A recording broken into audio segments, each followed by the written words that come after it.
10 মিনিটে 3 গোল দিয়ে কিভাবে ম্যাচ জিতে নেয় প্রশ্ন জাগতেই পারে।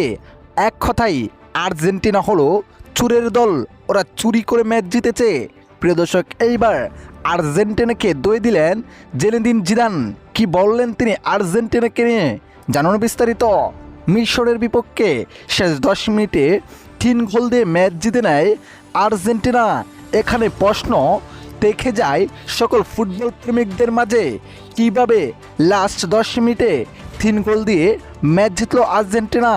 এর আগে মিশরের গোলটি কেন বাতিল করা হলো প্রশ্ন জাগতেই পারে। জানা যাক কী কারণে গোলটি বাতিল করা হয়েছিল।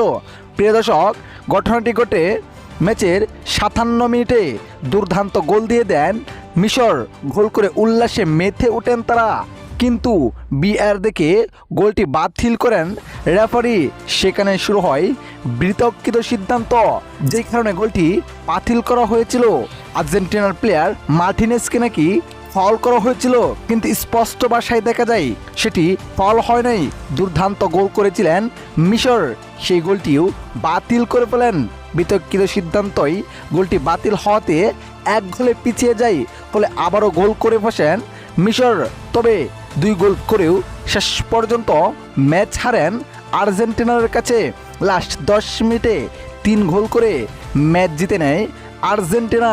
এদিকে আর্জেন্টিনার এমন জয় বাটপারি করে জিতেছে বলে আখ্যায়িত দিয়েছেন জেনেদিন জিদান, যেখানে তিনি বলেন স্পষ্ট ভাষায় এবং স্পষ্ট দেখা যায় গোলটি করেছিলেন মিশর, সেই গোলটি কোনোভাবে বাতিল করতে পারে না রেফারি। আর্জেন্টিনাকে চুরি করে জিতিয়েছে ফিফা, এটাই সত্য কথা।